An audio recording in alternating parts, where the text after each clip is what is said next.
So everyone, আজ আমরা চলে আসছিলাম দক্ষিণেশ্বরের মন্দিরে। মন্দিরে আসার আগে গাড়িটা একটু ট্রাফিক জ্যামে আটকে পড়েছিল। আমি বাস থেকে বসে মায়ের মন্দিরটা ঠিক দেখতে পেয়েছিলাম, তাই এই সুন্দর একটু ভিডিও বানিয়ে নিচ্ছিলাম। ফাইনালি আমরা চলে আসছি মায়ের মন্দিরে। মন্দিরে এসে মায়ের কাছে পুজো দেওয়া কমপ্লিট হয়ে গেছে।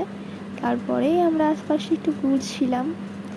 তো যেহেতু আমি প্রথমবারই এখানে আসছিলাম, তো আমার খুবই ভালো লেগেছিলো। এইদিকে আছে মায়ের স্নান করার ঘাট, তোমরা দেখতেই পাচ্ছ। আমরা স্নান এখানে করিনি, মায়ের কাছে শুধু পুজো দিয়েছি। পুজো দিয়েই আশপাশটা ঘুরছিলাম। তো পুজো দেওয়া হয়ে গেছে, বাড়ির পথে রওনা দিলাম। তো বলে না, যেই ভাবা সেই কাজ, আমাদের হঠাৎই আলোচনা হলো যে আমরা আসবো। তো আমরা চলে আসছিলাম।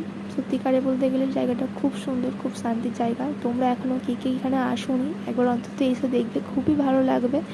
যারা যারা এখানে আসছো একবার অন্তত কমেন্ট করবে, আমাকে জানাবে।